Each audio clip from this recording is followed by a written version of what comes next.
এই বাঘের ব্যাপারে সরকার চিন্তা ভাবনা করবে।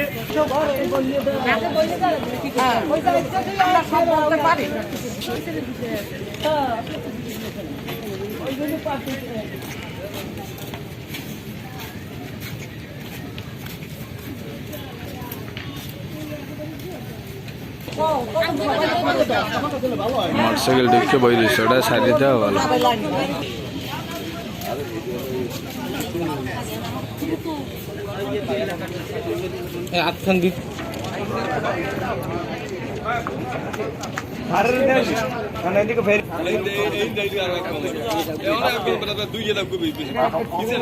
মানুষের প্রাণ এই এলাকা মানুষ এই বন্দরের উপর নির্ভরশীল থেকে তারা জীবিকা নির্বাহ করে এবং এর মাধ্যমেই তারা এখানে বেঁচে আসে।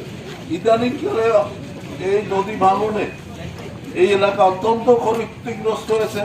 শত শত মানুষ আজকে আশ্রয়হীন হয়ে পড়েছে, তাদের থাকার মতো জায়গা নেই, তাদের বাসস্থান নেই, আশ্রয়স্থল নেই, তারা রাস্তাঘাটে জীবিকা নির্বাহ করছে। যদি ইতিমধ্যে উত্তর করিকেরায় ভাঙন রোধে কিছু পদক্ষেপ গ্রহণ করা হয়েছে, সেটা ভালোই হয়েছে, কিন্তু আমার মনে হয় তার চেয়েও বেশি জরুরি ছিল এই এলাকাতে। কারণ আমি সংসদ সদস্য থাকাকালীন যতটুকু নদী ভাঙন রোধে যে প্রকল্প নেওয়ার ব্যবস্থা করেছিলাম, এরপর আর কোনো কাজ হয়নি। কাজে আজকেই মানুষগুলো কোথায় গিয়ে দাঁড়াবে, তাদের কোথায় জায়গা? আমরা সকলে জানি সরকারি কলেজ এবং বিভিন্ন হাই স্কুল সহ এখানে অনেক ব্যাংক।